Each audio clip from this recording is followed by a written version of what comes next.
কনক সরোয়ার একসঙ্গে দেশে ফিরবেন বলে জানিয়েছেন অনলাইন অ্যাক্টিভিস্ট ও ইউটিউবার পিনাকি ভট্টাচার্য। তিনি বলেন, দেশের জন্য যদি প্রয়োজন হয় তবে প্রফেসর ইউনূসের পাশে দাঁড়ানোর জন্য পিনাকি, ইলিয়াস ও কনক সরোয়ার একসাথে ঢাকা এয়ারপোর্টে ল্যান্ড করবেন। সামাজিক যোগাযোগ মাধ্যম ফেসবুকে এক পোস্টে পিনাকি ভট্টাচার্য এই কথা জানান দেন। পিনাকির ওই পোস্টের 5 ঘন্টার মধ্যে 19,200 কমেন্ট করেছে নেটিজেনরা। এর মধ্যে টুটুল জহিরুল ইসলাম নামে একজন লিখেছেন, সেটার তো সময় হয়ে গেছে, ল্যান্ড করুন। নাইম ইসলাম সাগর নামে একজন লিখেছেন, 36 জুলাই সরকার পতনের আন্দোলন দেখছে, এবার সরকার রক্ষার আন্দোলন দেখবে দেশবাসী। আতিক ইসলাম নামে একজন লিখেছেন, অপেক্ষায় আছে জনগণ আপনাদের জন্য।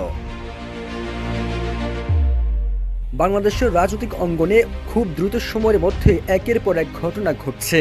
এই ঘটনা প্রবাহে সর্বশেষ সংযোজন অন্তর্বর্তী সরকারের প্রধান উপদেষ্টা অধ্যাপক মোহাম্মদ ইউনূস পদত্যাগের কথা ভাবছেন এই খবর। এর মধ্যে নতুন সংযোজন প্রফেসর মোহাম্মদ ইউনূসকে ঘিরে রেখেছে একটি অশুভ চক্র।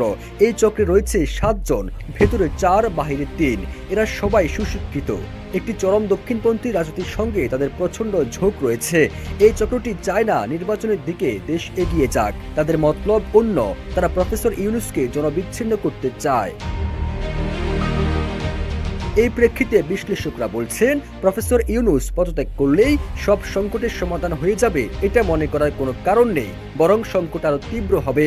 প্রফেসর ইউনূস যদি সঠিক সময় সঠিক সিদ্ধান্ত না নেন তাহলে খেলা তার হাতছাড়া হয়ে যেতে পারে, ক্ষতিগ্রস্ত হতে পারে বিপ্লবের মূল চেতনা।